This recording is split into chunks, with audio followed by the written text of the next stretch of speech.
Olá! Hoje é dia 1º de abril de 2016 e você está ouvindo a 85ª edição do Ainda Sem Nome, o seu podcast predileto sobre comunicação digital.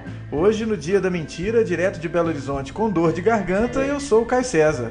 E daqui de São Paulo com privação de sono, eu sou o Felipe Men. E aí, Caio, beleza? Ué, eu tô me esquecida do nosso jargão aqui, eu tô que tô. Tá difícil, né? Tá foda. Mas não é mentira, é verdade. Esta verdade. É a 85ª edição do Ainda Sem Nome com convidado, hein, cabeça? É isso aí, hoje a gente tá recebendo o Fabrício Vitorino. Tudo bem, Fabrício? Tudo jóia, Caio, tudo jóia, Felipe. Tô Beleza. Aqui no Rio também. E está direto de onde, cara? Eu tô aqui do Rio de Janeiro, tá aqui Então... no mito da praia. Tô aqui. Olha, nós estamos precisando Tô trabalhando. de alguém direto de Vitória para termos uma edição Sudeste. Sudeste, exatamente. Edição sudestinos. Isso. E como é que estão as coisas aí no Rio, cara? Beleza? Olha, é um dia de tempo bom, previsão de sol, previsão de praia, mas apesar disso a gente vai trabalhar, cara. Infelizmente, hoje não vai ter mentira pro chefe, não vai ter conversa fiada, vamos ter que trabalhar, apesar do solzão bonitão que tá fazendo aqui. Mas vamos nos esforçar para terminar tudo até às 5 da tarde para conseguir pegar um solzinho ainda no final aí na beira-mar. Pra fazer aquela vitamina D, né? Só aquele solzinho básico. Exatamente, faz bem para os ossos. Faz bem para os ossos. Sua osteoporose irá agradecer. Exatamente. Vai ficar feliz. Ou não. Bacana. Fabrício, um prazer ter você aqui no Ainda Sem Nome e vamos reforçar as pessoas que estão escutando o Ainda Sem Nome pela primeira vez, pela indicação de alguém, que assinem o nosso feed RSS, assinem também pelo iTunes ou pelo Stitcher e que, por favor, deixem os seus comentários, como fez o nosso amigo Camponês lá no YouTube, que é um espaço novo que a gente já está usando há algumas edições. Faça como o Camponês e comente por lá. Ele comentou a nossa última edição falando sobre conteúdo atemporal e deixou os 2 centavos dele por lá. E também o Herbert, né, Caio, que veio com a solicitação da gente criar uma secretária eletrônica para o Ainda Sem Nome. Exatamente, a solicitação do Herbert será operacionalizada. Nós vamos, porque é uma sugestão interessante. Não havíamos pensado nisso até o momento. O Herbert deixou para a gente algumas mensagens em áudio e nós vamos acatar a sua sugestão, viu, Herbert? Em primeiro lugar, agradecendo a audiência, o Herbert que manifestou o seu desejo de termos uma secretária eletrônica e, cara, muito providencial a sua solicitação. Nós vamos pensar a respeito e tentar operacionalizar. E o Herbert falou um negócio muito legal sobre o conteúdo atemporal em suas mensagens de áudio. E, cabeça, quando nós retomarmos o assunto dos conteúdos atemporais, vale a pena, inclusive, deixar aí o Herbert falar. Vamos dar um play nos áudios que ele enviou. Vai ser muito legal, Herbert. Aguarde que isso vai acontecer. Vamos lá, massa. Bom, tem também o site, né, Caio, ainda assim, no.me, onde estão os episódios e todos os links e contatos para as redes e afins. Então, você tem todas as ferramentas na mão para curtir o nosso podcast. Exatamente. E em breve mais uma ferramenta, que vai ser um númerozinho que você vai poder ligar e dar o seu alô. Isso. Aliás, você sabe que outro dia o telefone daqui de casa que quase não toca, eu recebi uma ligação do Moacir Franco, cara, me oferecendo tratamento de ômega 3. Poxa, cara, olha aí, tudo a ver com a necessidade do sol e da vitamina D. Exatamente. Você se complementar aí com ômega 3. Exatamente. Ganhei desconto para um tratamento de ômega 3. Olha só. Mas maravilhoso. Enfim, vamos lá, né, Caio? Vamos lá, Fabrício. Podemos começar dar o start no assunto? Podemos dar o start no assunto, uma edição que promete, hein? Já que vocês dois estavam juntos no South by Southwest há algumas semanas, né, cara? Isso. Estamos apostos. Isso. O Fabrício foi eu falo que foi um dos presentes do South by Southwest, porque eu estava lá perdido no meu hostel, cercado de crianças de 20 anos de idade. E aí, no grupo de WhatsApp que fizeram dos brasileiros, que eu também não conhecia ninguém, eu soltei a mensagem tipo assim: putz, tem alguém aqui perto da Guadalupe, perto da universidade aqui na rua 28? Aí o Fabrício respondeu assim: não, eu tô aqui num hostel chamado Drifters Jack. Eu falei: peraí, eu também tô, cara. Ele tava no quarto, eu tava na sala. Ó, E aí, Se tivesse combinado, não teria dado não teria certo. dado certo, cara. Então aí foi a felicidade, que é gente como a gente, sabe? aham. Que tem dilemas adultos, coisas para resolver, Conta pra pagar. conta para pagar, essa porra toda. Então aí, enfim, a gente fazia o briefing, o debriefing dos dias do South by Southwest, na ida e na volta. E na cerveja E, após também. e ongoing também, né? A gente às vezes se Exatamente. encontrava aqui, pô, você vai pra onde? Vai subir, vai descer, vai sei lá, pro Marriott, pro Sheraton. E não, vou pra cá, pra... Não, beleza, a gente trocava. E às vezes a gente mudava de plano. Pô, cara, essa tua é melhor que a minha aí, então eu vou pra lá também. E aí uma dessas, cara, foi um painel com o cara do The Verge, né? O Patel, o Ah, Mike Carone e a menina do Tech, como é que é? O Wirecutter. Isso. Falando sobre review de produto. E aí a gente assistiu, bom, a gente não apresentou o Fabrício, mas Fabrício, você é o editor-chefe do Tech Tudo, que tem uma parte robusta de review de produtos também, né? Isso, a nossa missão ali a gente setou aquelas missões impossíveis ao estilo das grandes empresas americanas, que é a gente tem a obrigação de ajudar o leitor em toda compra possível. Então, seja através de reviews, seja tirando dúvida do cara sobre como usar algum produto, a nossa produção é totalmente focada para o usuário, né? Então, ver o cara do calor da Wired sofrendo com os mesmos dilemas que a gente sofre aqui no Brasil foi bem reconfortante, né? Tanto o Patel também do Verge e a Sheng do Wirecutter. Foi assim, cara, que legal que eles sofrem nas mesmas dores que eu sofro, né? Então foi bem interessante isso. E aí a gente pensou em pegar essa experiência do Tech Tudo e de review de produto e tal, e tentar cruzar com os dados da sua famosa dissertação de mestrado, né, Caio? pois é, essa dissertação que já está fazendo 12 anos, um aniversário aí de quase 12 anos, já Já é uma está adolescente, já né? tá podendo pegar ônibus sozinha essa Já. dissertação.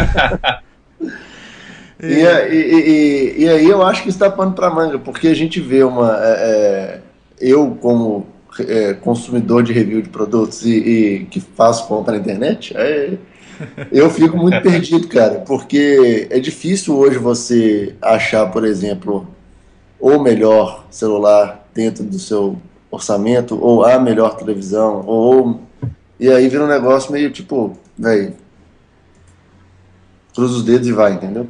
Segura Aham. na mão de Deus e E vai. vai, exatamente. Pois é, uma coisa, cara, a gente já entrando no assunto aí, uma coisa das que eu descobri quando eu fiz aquela investigação, na verdade, a minha investigação lá no mestrado foi uma abordagem muito para descobrir quais eram os valores dos consumidores brasileiros que faziam compra em sites de comércio eletrônico. Então, era o que eles priorizavam, o que eles levavam em consideração. E eu descobri que existem grupos, óbvio, né? Existem grupos de consumidores e havia, né? E isso é uma coisa que esse resgate aí de 12 anos me faz ter vontade de fazer, que é reaplicar aquele questionário para ver se as coisas se mantêm. Eu suspeito que elas não ficam ou permanecem da mesma maneira. Naquela ocasião, havia uma quantidade pequena de usuários que fazia uma investigação mais profunda sobre o produto que iria comprar. Eles estavam mais preocupados era na reputação da loja, na reputação da marca, e isso era uma coisa importante.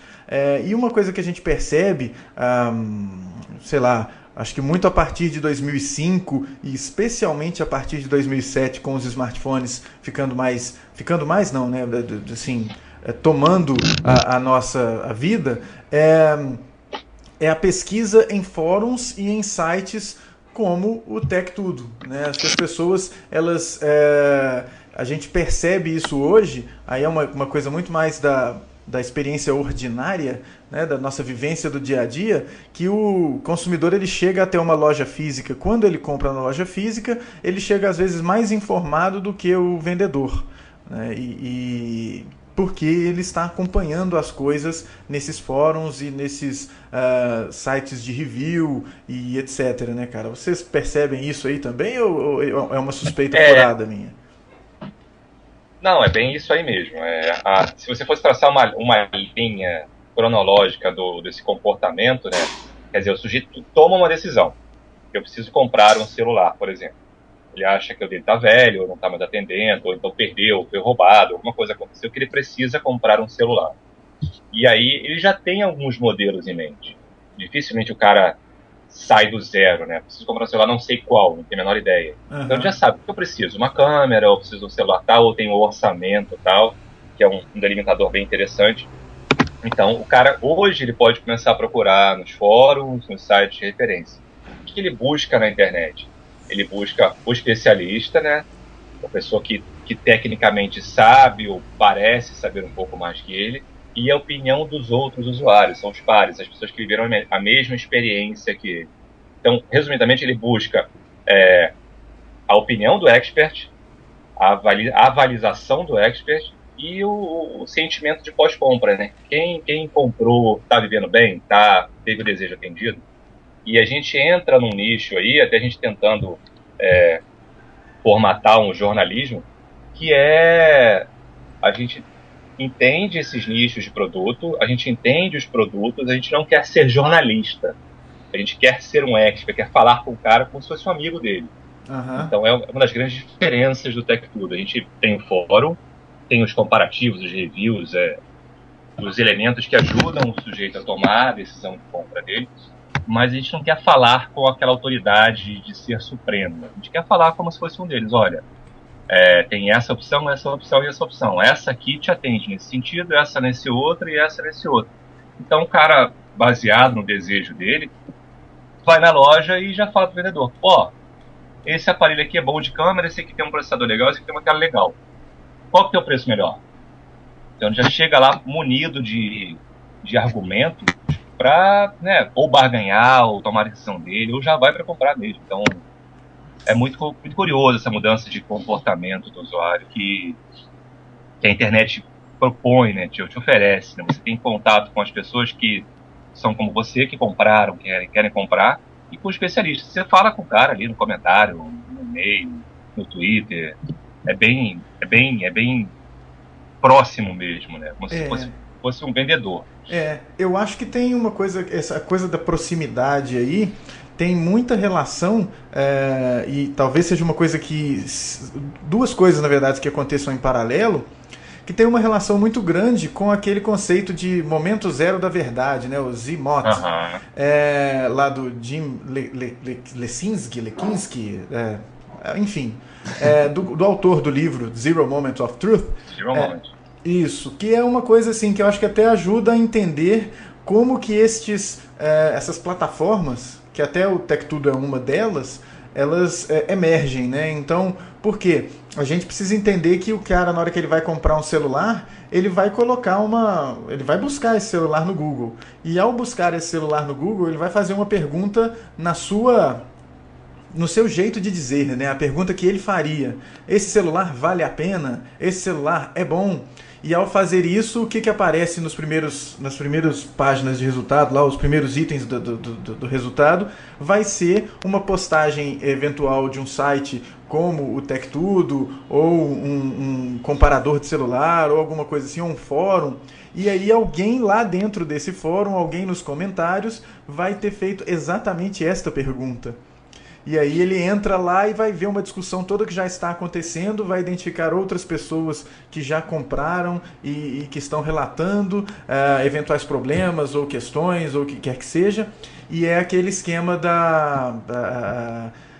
do poder das pessoas, né? A gente gosta muito de ouvir a nossa própria voz e a gente gosta muito quando alguém que é parecido com a gente tá falando sobre o produto que a gente está pensando em comprar. E é diferente de você ver, sei lá, o Reinaldo Gianecchini falando do celular. Ele não fala com a mesma autoridade do que um cara que tirou o dinheiro do bolso para comprar o celular e correu o mesmo risco que eu estou correndo, né, de comprar um celular bom ou comprar um celular ruim. Então é mais interessante, né?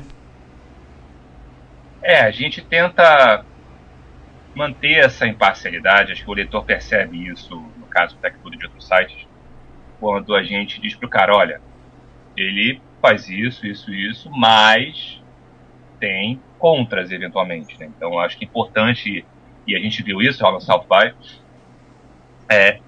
dizer pro cara, falar a verdade mesmo, sabe? A nossa experiência enquanto usuário, não enquanto super expert de produto, é essa.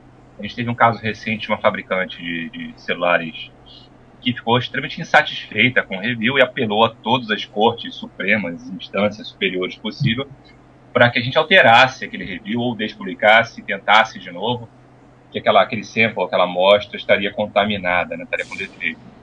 Mas, assim, a nossa experiência foi essa. Eu acho que você pode chegar numa loja, comprar um aparelho e ter uma péssima experiência. Então, a gente tem que relatar isso. Isso significa que o controle de qualidade talvez não seja tão bom. Isso acontece com as pessoas. Então, a gente tem o dever de falar a verdade para o usuário. Nosso maior asset, né, é a conversa com o usuário. Se eu me nego, se eu por algum motivo apelo para o isso, mas pode trocar, a gente começa a comprometer a nossa reputação. E aí o nosso maior poder, nosso maior bem é esse, né? A gente falar a verdade pro cara sem aquela pompa de especialista, mas com aquela pompa de, olha só, a gente passou por isso também. Isso tem muito mais valor do que a opinião do Gianecchini falando bonitinho lá com o celular. Né? Porque a opinião do Gianecchini é uma opinião roteirizada. Né? Exatamente. E aí a opinião, quando ela vem de uma maneira mais espontânea, eu entendo que ela possa vir a ser mais valorizada pelo usuário comum. Né? Uma coisa que sobre a questão da amostra e do review, eu estava lembrando que nessa mesa sobre review de produtos, não sei se eu acho que foi o Patel falando que ele certa vez recebeu um produto X, testou e estava uma bosta. E aí o fabricante mandou um novo para ele, com a justificativa de que aquela amostra estava contaminada, ele testou e era ruim igual. Foi um esquema que a assessoria mandou por um avião de malote doutor, fez um malabarismo, e como se fosse um favor para ele, né? E isso acontece com a gente muitas vezes, infelizmente. A gente tem uma relação com as assessorias, com as empresas, às vezes de proximidade. São profissionais como a gente, né, que eram de redação, que eram amigos ou são conhecidos, mas estão ali gerenciando, são os gatekeepers da informação do outro lado. Eles têm a obrigação de zelar pela marca deles, pela estratégia de marketing da empresa que eles trabalham, mas o nosso compromisso é com o leitor, então a gente não pode comprometer isso. Pegamos uma amostra contaminada, vivemos essa experiência. Paciência, a gente vive isso. Numa infinidade, num oceano de produtos, eu acho que você ter o seu produto analisado por grandes players, que vão falar com uma grande quantidade de pessoas, já é um atestado de relevância. Você é importante para estar aqui. Agora, a experiência foi boa ou foi ruim, é uma aleatoriedade, né? Isso pode acontecer comigo, com vocês, com um ouvinte. Você pode ir lá comprar uma TV, eu comprei uma agora e está reiniciando o tempo todo. Eu vou ter que levar ela para consertar. É ótima, é bonitinha, mas acontece. Cara, você falando isso daí, eu tenho percebido isso acontecendo com uma TV minha também, que de vez em quando ela dá umas reiniciadas. Mas ela não durante o uso. Sempre que dá a reiniciada, acabei de ligar, aí ela termina de ligar e reinicia. E aí beleza, começa a funcionar legal, bacana. Eu imagino que isso deve ser algum glitchzinho, alguma coisa de firmware, na próxima update deve resolver. Enfim. Pois a minha eu fiz update aqui, mas eu fui pesquisar na internet, realmente tem um volume significativo de pessoas reclamando de restart. E se eu tivesse feito o meu dever de casa de pesquisar, talvez eu não tivesse comprado esse modelo, né? Olha aí, ó. Tá vendo? Por causa de diferentes espeto de pau, não tem jeito, cara. Cara, eu fui confiar na marca, tá vendo? Confiar na super marca. É interessante também, eu estava lembrando aqui, que falaram que todo ano as fabricantes de TV mudam os modelos, né? É a mesma TV com um número novo de modelo. Às vezes com uma pequena melhoria, alguma coisa assim, aí eles aí ferram todo o esquema de review de produto porque é o mesmo produto com um nome diferente.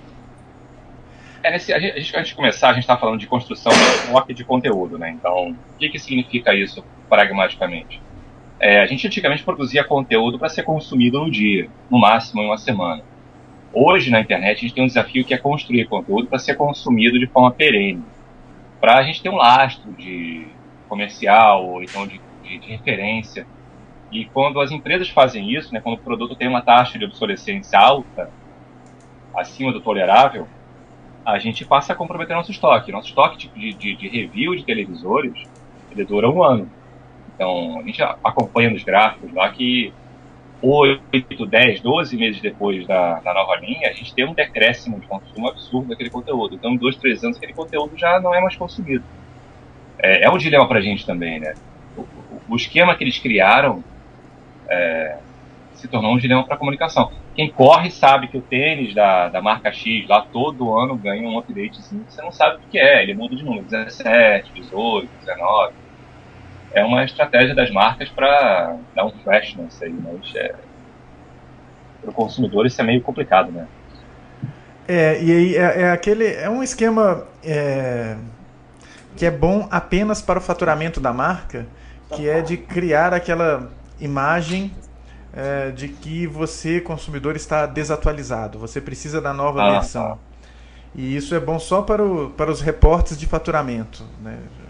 Para a vida do consumidor isso não é bom, para o meio ambiente isso não é bom, né? Para o bolso do consumidor não é bom, para quem faz os reviews não é bom, né? Depois para quem vai buscar essa informação também não é bom, né? E para o varejista acaba não sendo bom, né? Porque aí ele vai ter que dar uma desovada naquele estoque do modelo anterior com uma perda de lucro grande aí, né?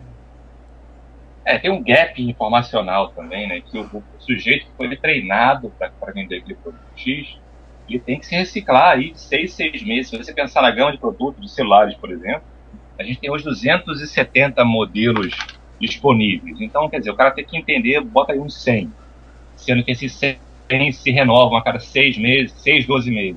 Então, o cara que está ali vendendo, ele tem que ser um estudioso de ponta, um acadêmico, né, para poder decorar tudo aquilo, saber explicar, saber tirar dúvida, entender de faturamento, de quanto que é a margem de cada um, quanto ele ganha se vendeu X ou Y. O cara ali tem uma vida de infernal. Agora, e aí, você acha que acaba... Desculpa, cabeça, manda ver. Não, agora só uma pergunta assim. Óbvio que o cara. Eu vou dar o meu exemplo. Há 3 anos eu tinha um iPhone 3GS que eu usei. Tá tocando passarinho aqui em casa.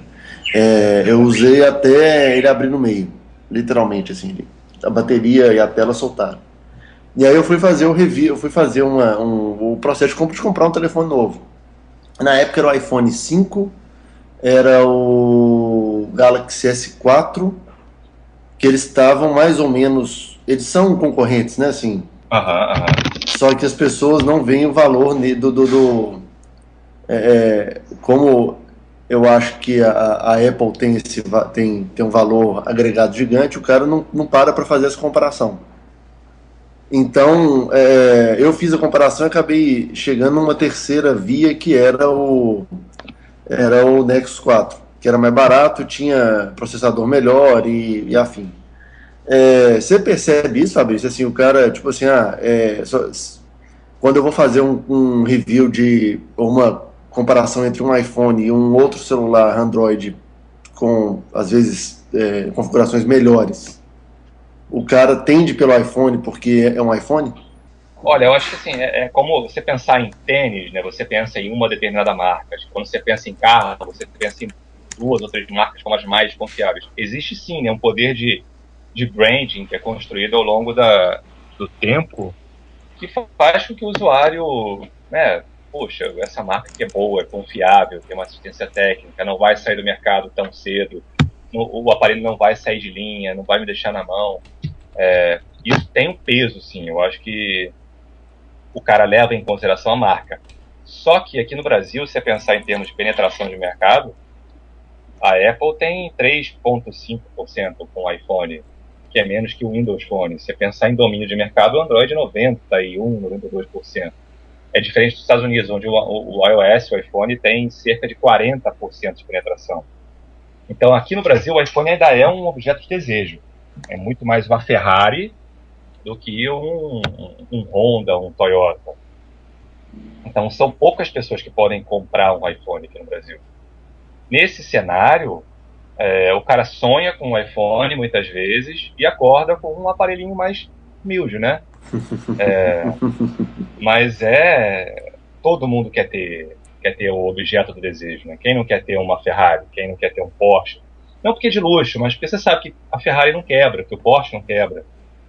Tem lá o Sport e tal. Acho que talvez transferindo isso para carro, você tem a Honda, né, que é o Toyota. Que não vai Mas dar quem problema pode ter nunca. esses carros? Entendi. É diferente. Então, o cara sonha, a referência do cara é a Apple. Por isso que as empresas têm o flagship, né? A Samsung está com o S7, tem o S7 Edge, a LG tem o G5, a Motorola tem lá o X e o X Max. São os flagships, para mostrar para o público que eu sou capaz de produzir um super aparelho confiável e espetacular. E eu transfiro essa confiança para os aparelhos da base, né? Isso funciona com TV, com geladeira, com carro, com tênis. Então eu sou capaz de produzir um super produto. Mas eu também posso te atender em outros momentos, né? Já que você não pode pagar 4, 5 mil reais por um aparelho. Foi o seu caso, eu acho que foi exatamente o seu. Você olhou, pô, eu quero muito o iPhone, mas eu preciso pagar 4 mil reais por um aparelho? É, esse, no meu caso, foi tipo, exatamente isso. Um tava, sei lá, 2.600, o outro 2.300 e o Nexus 5, não, o Nexus 4 no caso estava R$ 1.400, 1.600. Falei, porra. Ok, eu talvez não me encaixe no usuário padrão, porque eu sabia exatamente o que eu queria. Queria um telefone bom, era o custo-benefício, entendeu? Mas é um caminho comum e para todos os produtos. Isso se estende para toda a linha de tecnologia ou não tecnologia. As pessoas têm uma necessidade, né, um anseio, elas têm uma demanda, mas elas têm um orçamento, né? E às vezes as pessoas até podem comprar o iPhone, isso é muito curioso, ou um Honda, ou um Toyota, mas elas, cara, eu vou dar 100 mil reais num carro, eu vou dar 5 mil reais num celular. Algumas pessoas têm a noção muito clara do valor do produto e do valor da marca, né? Então isso é muito interessante. Algumas pessoas, pelo contrário, não podem comprar, mas elas acham que ter aquela marca vai transmitir para ela uma credibilidade social aí, X e Y, que a gente não consegue entender. Mas faz parte do jogo também, né? Agora, Yuri, tem uma coisa aqui que me remete a um texto do Nick Coldry, o Nick Coldry é um cara que escreveu um esquema muito interessante falando da influência do Big Data nas redações. E que isso pode ser uma coisa ruim a longo prazo. Porque a gente vai acabar tendo um conteúdo extremamente personalizado de acordo com os nossos interesses, é o que ele fala, e isso pode nos afastar como leitores das informações que seriam importantes para a gente como cidadãos, por exemplo. A gente só fica ali lendo as notícias que parecem ser interessantes para nós, né, baseado no nosso comportamento e tal. Você percebe algum tipo de influência de dados na pauta da produção? Sei lá, esse tipo de review deu muita leitura, deu muito comentário, vamos fazer uma sequência dele, ou vamos, sei lá, mudar o assunto de um outro review para tentar abordar da mesma maneira. Isso existe ou isso ainda é uma coisa que acontece só na teoria? Não, isso existe, não só existe, como é necessário, né? A gente tinha um cenário, até eu tô com 20 anos de profissão, eu cheguei a pegar muito disso. A gente fazia as coisas aleatoriamente. A gente lidava com produtos, com circunstâncias, com fatos, de forma completamente aleatória, da forma que eu achava melhor. E isso não necessariamente é a forma que o leitor acha melhor. Então a gente tem que ter um casamento entre a minha expertise de produzir conteúdo e nossa anteninha que está lá detectando o que o leitor está consumindo de fato, né? Nesse ponto, o TechTudo é muito avançado em relação a outras gerações do Brasil e até do mundo, né? A gente tem uma produção extremamente técnica, porque, assim, essencialmente não adianta eu produzir conteúdo para ninguém ler. Essa é uma nuance. Para o negócio, isso não é bom. A gente não tem estoque, não tem ninguém lendo, produz conteúdo que efetivamente não vai ser consumido. Agora, até o gerente de mídia do Washington Post falou isso lá no painel também, sobre a sustentabilidade dos modelos de negócio. A gente precisa fazer o que o usuário quer, mas a gente também precisa fazer o que ele não quer, o que ele não sabe que ele quer. A gente tem sempre que experimentar. O Big Data entra pra gente lá nesse exatamente aí, a personalização, né? A gente produz conteúdo que tem busca, tem demanda, a gente entende as demandas de uma forma que o usuário não entende, a gente cruza palavras-chave, a gente cruza demandas, a gente cruza histórico, a gente cruza uma série de fatores para produzir o melhor conteúdo e distribuir na melhor plataforma. Uhum. E a gente mas a gente não deixa de fazer o novo. A gente não deixa de ofertar para o leitor conteúdo que a gente... esse aqui a gente acha que o cara pode gostar. A gente tem que estar sempre testando, né? O Big Data, numa leitura muito primária, ele aliena quem produz conteúdo. Porque você olha para a tabela e você, o cara consome isso, então eu vou fazer isso. Só que uma experiência maior te diz que, se eu não experimentar coisas novas, como é que eu vou descobrir o que vai ser tendência, né? Seguir só o dado te coloca numa espiral de consumo que tende a ser limitada. Sua audiência vai tender a ser limitada, seu alcance tende a se limitar. Então é importante que você entenda a demanda, mas crie demandas novas, né? Experimente demandas novas. O Nick é um teórico bem radical do Big Data, né? Bem extremo, né? Ele tem uma crítica bem interessante, assim. Eu acho que é daquele esquema que a gente precisa ter um catastrofista, assim, pra gente conseguir chegar num meio termo, né? Que se não tiver um cara que tem tanto medo do negócio desse jeito... Mas tem umas coisas que ele fala que são muito acertadas, né? Porque é lógico que ele não tá falando especificamente de review como é o que vocês estão... Ele tá falando de assuntos relacionados à vida na cidade, e aí você não fica sabendo o que acontece do outro lado da cidade, porque você só fica sabendo das coisas da sua região, e isso pode ser ruim para você ir pra cidade, né? A gente tem umas conversas no Tech Tudo e até fora do Tech Tudo sobre conteúdo, história do conteúdo. Quando você pensa em sei lá, em texto, como que a gente consumia texto, conteúdo nos anos 50, 60, 70, 80 e até 90, né? A gente ficou 40 anos consumindo conteúdo da mesma forma. Você ia na banca de jornal, você escolhia lá a melhor capa, a capa que te melhor, você te causava maior interesse, né? Era um SEO das bancas, e você levava para casa. Quer dizer, em 15, 20 anos, teve uma revolução de conteúdo que não... coisa sem precedente, né? E essa revolução foi dando micro-revoluções que você pega geracionalmente. Eu estou obsoleto. Eu tenho quase 40 anos. A geração nova consome conteúdo de uma forma que eu não entendo. Então, talvez eu, o Nick, nós aqui, a gente talvez não tenha essa sagacidade para perceber a velocidade que as coisas mudam. Mas é importante a gente entender que o catastrofismo ele é uma das correntes, né? Ainda mais com o Big Data, a gente não tem a menor ideia de onde isso vai levar, porque o custo que isso envolve é altíssimo, uma coisa astronômica. Então, trabalhar com Big Data, seja para você entrar no mercado e você está na gôndola B lá e o seu celular sabe que você consome o sabão em pó X e te ofereceu Y porque está mais barato.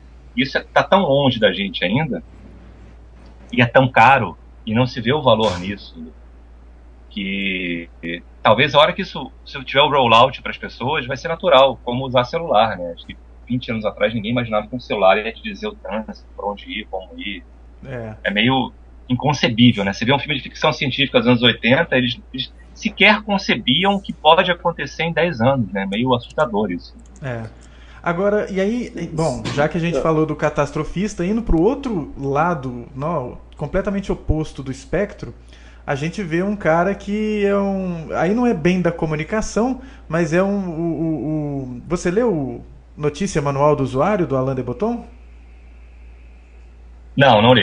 Eu sei que existe, mas não li. Pois é, nesse livrinho ele fala que pode ser uma coisa muito boa os algoritmos estarem montando notícias pra gente, como eles já fazem no Google News, E ele arrisca dizer, aí por isso que ele é o outro extremo do espectro, ele arrisca dizer que não seria uma coisa negativa se os algoritmos escrevessem as notícias. E caberia a nós, leitores, desenvolvermos a nossa capacidade de discernimento para que interpretássemos aquelas notícias e separássemos o joio do trigo. Você enxerga isso acontecendo, cara? Então, a gente já tem há alguns anos, eu acho que tem uns 10 anos, não é pouco tempo, que a gente tem experiências com algoritmos produzindo notícia. Nos Estados Unidos tem veículo produzindo nota policial a partir de BO lá, que é preenchido de forma correta. Então, fulano foi preso hora tal, pelo crime tal, vai ser julgado na comarca tal, e pode pegar a sentença tal, as testemunhas são tais. Enfim, isso é muito factível, né? Uhum. Mas, novamente, o que você espera da notícia, né? Você espera uma análise? Você espera uma curadoria? Ou você espera um relato do fato? Quando a tua expectativa é um relato do fato, eu acho que sim. Na minha concepção atual, a gente tem que otimizar o tempo. A redação está cada vez menor, né? Você pega, para fazer um podcast, a gente precisa de 3 pessoas. 30 anos atrás, eu precisaria de um exército de pessoas para fazer um podcast, um programa de rádio. Então, um algoritmo, sim, pode substituir a gente na trivialidade. Eu acho que a gente está bem próximo disso. E com relação ao perfil do leitor, isso é uma coisa que me chama bastante atenção, assim, hoje, né? Você acha que quando a gente fala que as escolhas que agora a gente tem nesses canais digitais interativos, a possibilidade do cara consumir o que ele quer e etc., isso está transformando o leitor ou é só um extremo otimismo, né, para fazer uma contraposição ao Coder? Então, eu acho que tem 2 cenários, o cenário brasileiro, né, e o cenário mundial /americano de consumo extremo e economia sempre aquecida. Aqui no Brasil a gente tem uma espécie de um Sprite, né? A gente tem uma gama de pessoas vivendo num momento cultural e econômico muito avançado. Mas a gente tem uma massa de pessoas, 55% das pessoas do Brasil não têm acesso à internet. Então, o que a gente vai focar, né? O que a gente vai analisar? E nesse sentido é muito apavorante você entender que tem uma multidão que vai demorar ainda 20 anos para chegar onde você está hoje. Em termos de conteúdo, trabalhar com isso é difícil. Para quem você escreve, né? Como é que você escreve? Então, o fator humano ainda é determinante para a gente. É muito complicado você trabalhar com conteúdo com tamanha disparidade. É difícil. E mesmo lá no Tech Tudo, que pelo menos assim, a percepção que eu tenho é de que por se tratar de uma publicação vertical, você tem um tipo de público quase homogêneo, ou não?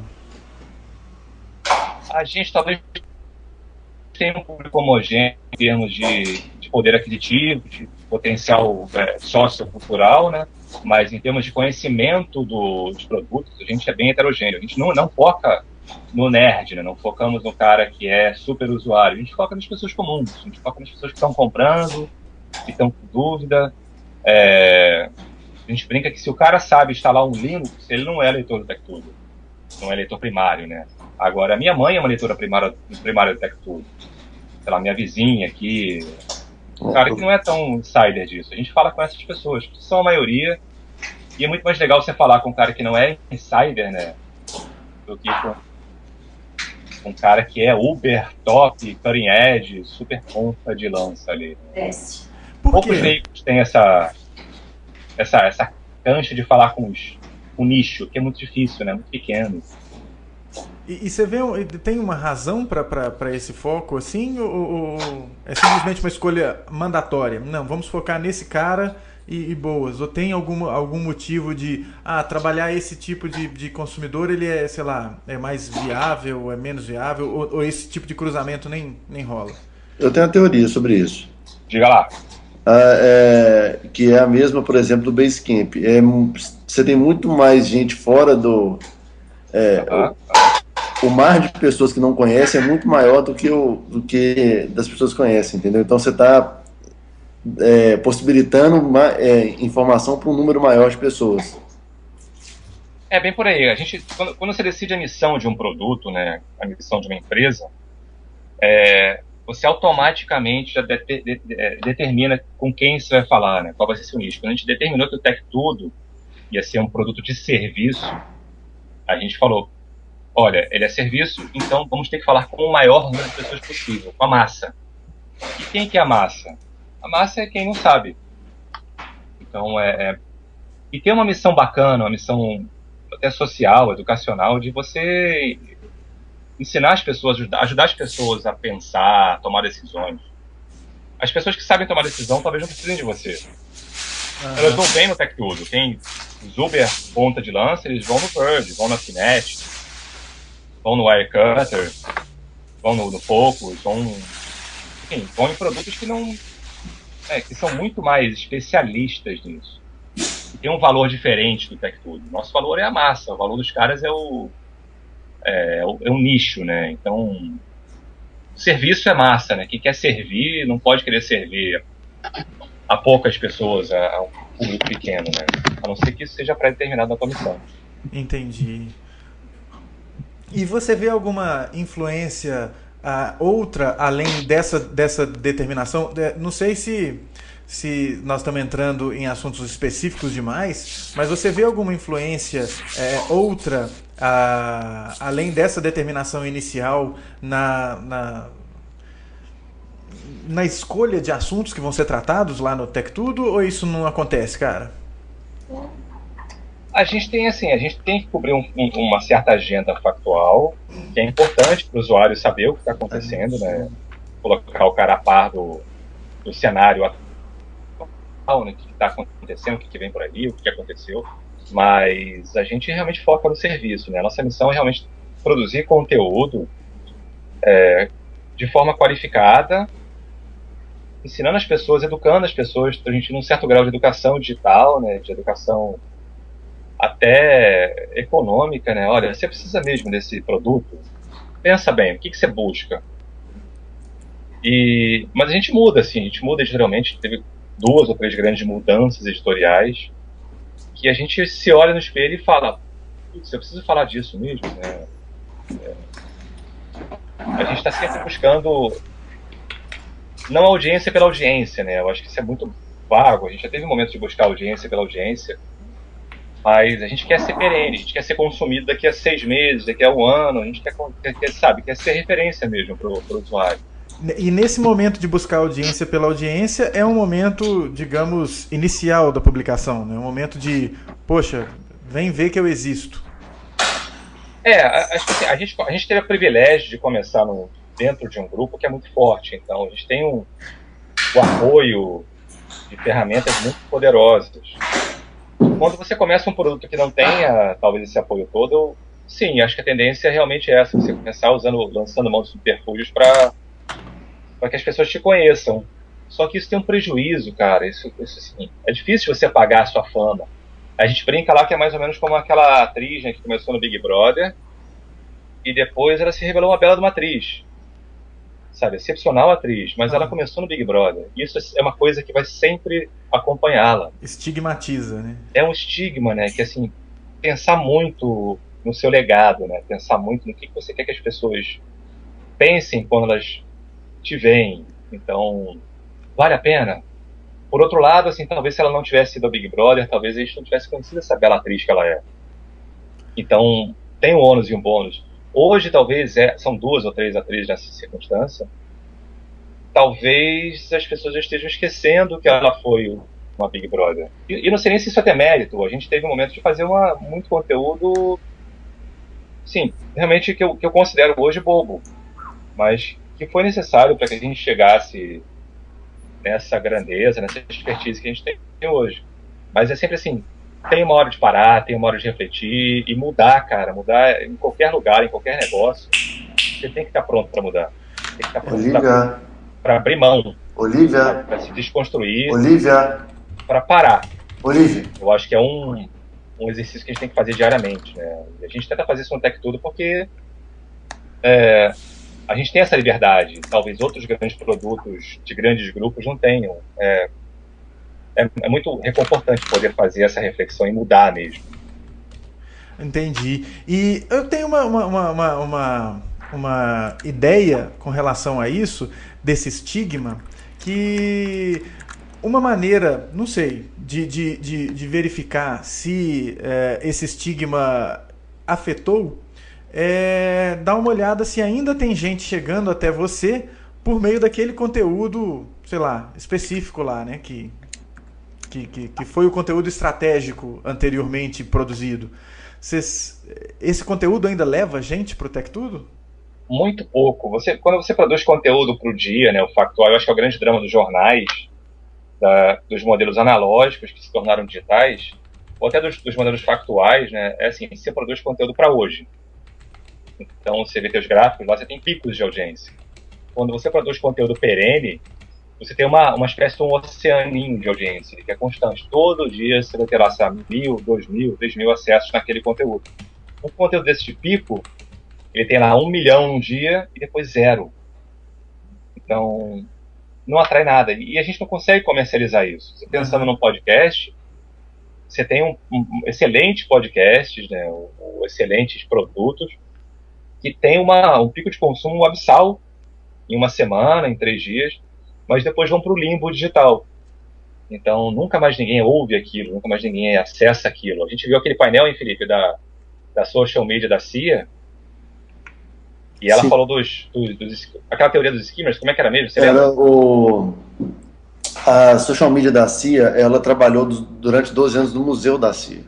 Então ela pegou a mesma abordagem que ela tinha dos visitantes do museu e transferiu para classificar o público dela em rede social. Então ela divide em skimmer, swimmer e diver, tipo o cara que faz espuma, o que nada e o que mergulha. Então o cara que faz a espuma, ele quer só a história em 1 tweet, 2 tweets com uma foto e etc. O nadador, ele quer um link para o site da CIA. O mergulhador, ele é o cara que quer ler tudo e depois ele quer uma leitura complementar para ele se aprofundar mais naquele assunto. Então é mais ou menos isso, né? A gente tem o cara que fica na borda, ele é o cara que consome o conteúdo em pico do dia. Ele não volta. Talvez esse cara não seja o melhor leitor pra gente. Mas são estratégias de produto, né? A gente tem um portal de notícias, por exemplo, você tem que fazer o factual. Você emprega um recurso abissal para fazer um belo factual hoje, mas amanhã esse factual já era, né? Hoje, quem lê matérias sobre a eleição de 2014, por exemplo? Ninguém, né? Quem lê conteúdo sobre a Copa do Mundo de 2010? Ninguém. Não, vai ter então, um isso ou outro. Mobilizou uma equipe gigantesca. Vai ter eventualmente um Felipe Cabeça que sabe a escalação da seleção do Camarões de 1994 no terceiro jogo, ele sabe. Não, mas eu só acho que isso só talvez faça sentido se você for buscar para uma perspectiva histórica. Então, tipo assim, eu quero saber o factual do que foi dito sobre a eleição de 2014. Mas, assim, no dia a dia eu concordo que não tem mais nenhuma relevância, porque as notícias de hoje elas já passaram, elas têm mais relevância, por exemplo, no noticiário político. E hoje, assim, a sua principal forma de consumo de notícia, quer dizer, a gente tem 2 internets hoje, a gente tem o Facebook e o Google. Qualquer coisa além disso já não é mais internet. Então, portais, por exemplo, você entra no Google, você entra no Facebook, você consome notícia nesses 2 ambientes. Você vai no portal, quantas pessoas vão no portal aí? Você vai ali para dar uma seguradinha na borda, né, dar uma nadadinha, olha e vai embora. Agora, notícias que vêm do Google News, do Facebook, a gente tem um volume de consumo muito grande. Então, hoje, por exemplo, dia da mentira, você abre o seu Google lá, você vê o News, tem muita coisa de dia da mentira. Eu tô vendo aqui uma coisinha engraçada aqui. Não vou dar spoiler, né? Mais tarde as pessoas já vão estar escutando esse episódio no ar e certamente visitando a publicação que está sendo constantemente mencionada nesse episódio. E nós estamos vendo lá já uma coisinha que eu quase caí. Eu olhei e falei assim: mas hoje é dia primeiro, né? A Olha zoeira aí, não ó. tem limites. A Olha zoeira aí, não tem limites. Hoje é o dia de, olha sei aí. lá, talvez, cara, você consiga, Fabrício, fazer o seu happy hour antecipado aí, por volta das 4. Porque hoje é o dia que as notícias, todo mundo vai estar com essa sagacidade de será que é? Né ou não? Hoje a gente brinca que é o pior dia para ser jornalista, produtor de conteúdo em geral, do ano. Mas a gente tem essa vantagem de a gente não está preso ao factual. A nossa onda lá, se nada acontecer hoje, como muitas vezes não acontece, a gente tem tanta coisa para produzir em longo prazo. Eu estou editando, por exemplo, a matéria de um colaborador nosso que visitou Cuba. Então, é uma coisa que deve perdurar por muito tempo. Então, não depende do factual. A gente tem que entender que produtor de conteúdo hoje em dia, né, você tem que estar pronto para produzir coisas, mesmo que nada aconteça. Entendi.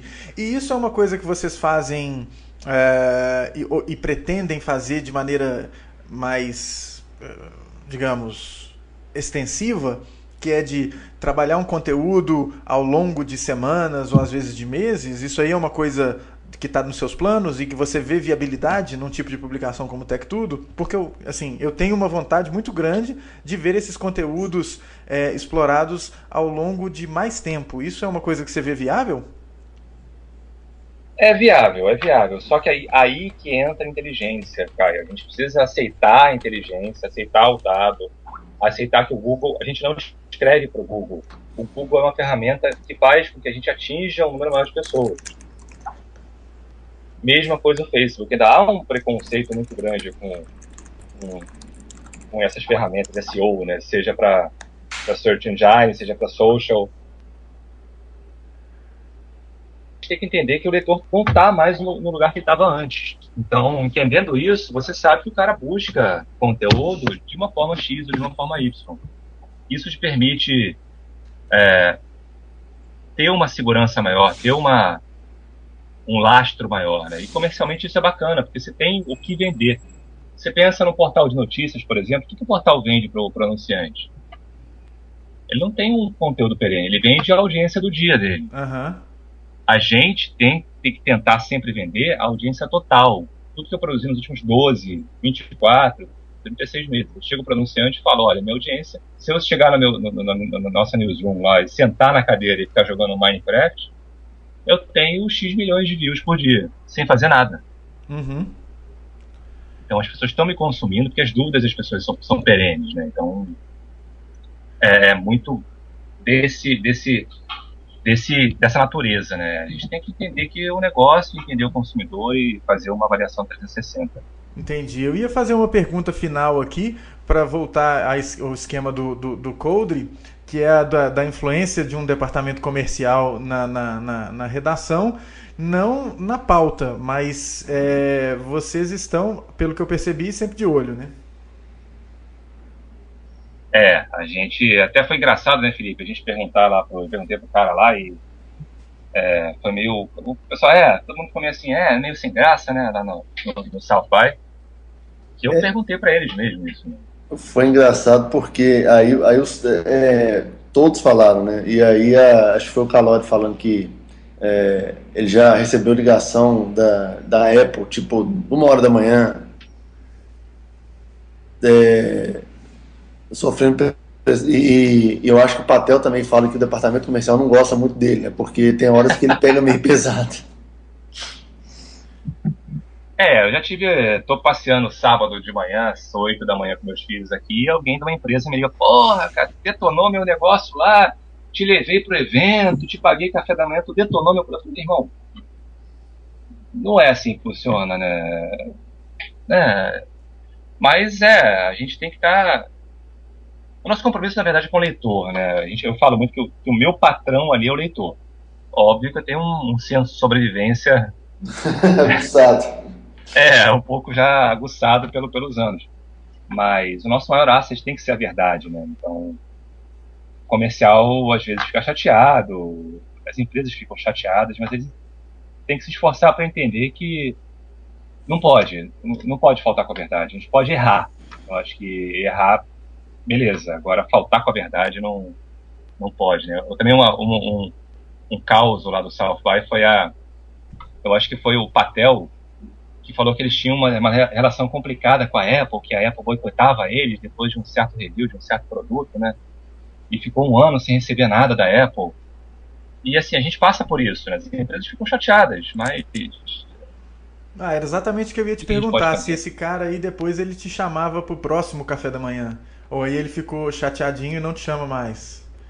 Então, rola uns boicotes, às vezes a gente é vetado, mas eu sou muito transparente, cara, então eu ligo pro cara e falo, olha só, é isso aí, você tem que entender que o jogo da verdade tem esses momentos de dor. Agora, se você partir para essa lógica do boicote, né, do embargo americano contra Cuba, uma coisa vai acontecer. A gente não vai falar do seu produto não porque eu não quero, mas porque você não quer. E, sabe, falem mal, mas falem de mim. Uhum. Assim, a pior coisa para uma empresa é a não mídia, né? Você não existir em nenhum lugar. E eu imagino aí que o poder de argumento da audiência ele é bem interessante e bem convencedor, né? Ou convincente. Né? E o poder da verdade. A gente teve casos de uma empresa que foi alvo de um péssimo review nosso, que o produto realmente era bem deficiente, e os caras, sabe, soltaram um produto, assim, baseado com uma campanha no estilo, baseado no feedback da imprensa, a gente melhorou isso. Tipo, a gente ouve vocês. Sabe, usuários, a gente ouve vocês, a gente está escutando vocês. É importante que as empresas entendam que nesse mundo 3.0, ignorar o leitor, né, é a pior estratégia que você pode ter. Se foi detonado, cara, ouve o consumidor, ouve o leitor, né, ouve o usuário, tenta melhorar, chama o cara para conversar, ouve feedback. Não adianta a gente criar a cultura do feedback se as empresas não criam essa cultura do feedback. Muito bacana quando a gente vê que o feedback nosso ou de algum amigo da mídia, teve um efeito, né? O produto melhorou. E a gente sabe que a empresa vai melhorar, né? A empresa vai ter uma saúde melhor, os funcionários vão ter o emprego deles, né? Vai ser uma coisa boa. A pior coisa é você partir para o embate, sabe? Partir para o mimimi. Isso, não. A Apple pode fazer isso, talvez, mas não é todo mundo. No geral, não. Essa barra, né? Cara, a gente podia, esse episódio podia virar uns 2 ou 3 depois, sabe? Porque a gente vê na pauta aqui, ainda tinha mais uns 2 assuntos que dava pra... O que faltou aí? Faltou muita coisa, vou nem citar porque senão a gente vai começar a discussão de novo. Mas a gente pode falar, zoando aqui, mas a gente pode falar depois sobre a viabilidade financeira de portais verticais e estressar mais esse negócio da independência editorial e a relação com os anunciantes. Mas a viabilidade financeira é especificamente um tema muito legal. A gente fala muito deles nas universidades aqui, porque quem produz conteúdo tende a achar que é uma benesse divina, né? Essa empresa tem que financiar porque é uma filantropia, porque, enfim, não pensa no dinheiro, né? Mas, esse podcast tem um custo, né? O meu Twitter tem um custo, vai pagar acesso à internet, enfim, nada é de graça. Nada é de graça. Mas a gente pode... a casa está aberta, viu, Fabrício? Eu acho que isso aí é uma excelente desculpa para que o Fabrício... retorne ao Ainda Sem Nome. Exatamente.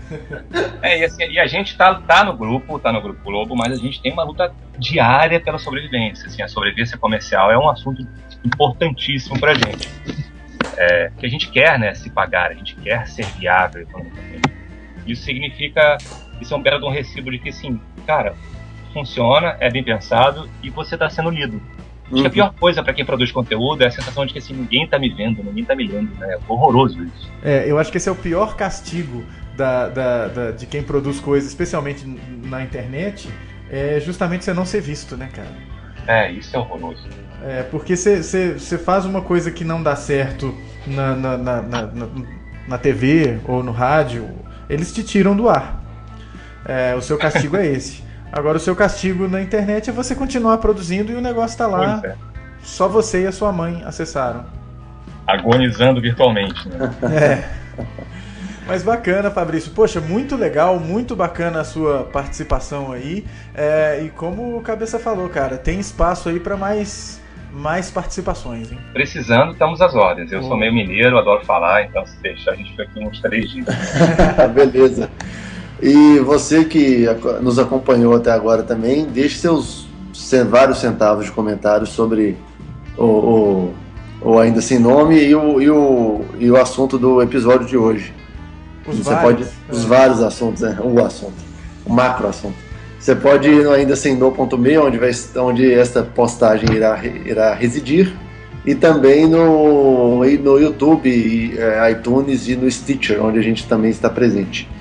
É isso aí, deixe os seus 2 centavos, fale o que você quer falar e possivelmente deixe o seu recado em áudio, tentando assumir o compromisso de operacionalizar essa sugestão dada pelo Herbert, que comentou como você deve fazer agora que você está ouvindo. Isso aí. Caio, muito obrigado por essa oportunidade mais uma vez. Agradecer ao Fabrício pelo tempo e pelos valorosos comentários e opiniões. E vamos que vamos, né? Vamos que vamos. Até a próxima semana, Fabrício. Foi muito massa, cara. Muito bacana. Obrigadão, viu? Valeu pelo convite e até a próxima. Eu tô lá no Twitter também. Quem quiser me espinafrar, me elogiar, me mandar um abraço, um beijo, estamos lá também. Qual que é seu handle lá, cara? É Fábio Yuri, FABYURI. Beleza. Vai estar também no link das postagens aí, então tá tudo certo. Exatamente, todos os possíveis lugares. Valeu, Fabrício. Muito obrigado, cara. Abração, pessoal. Até a próxima. Valeu, até mais. Até.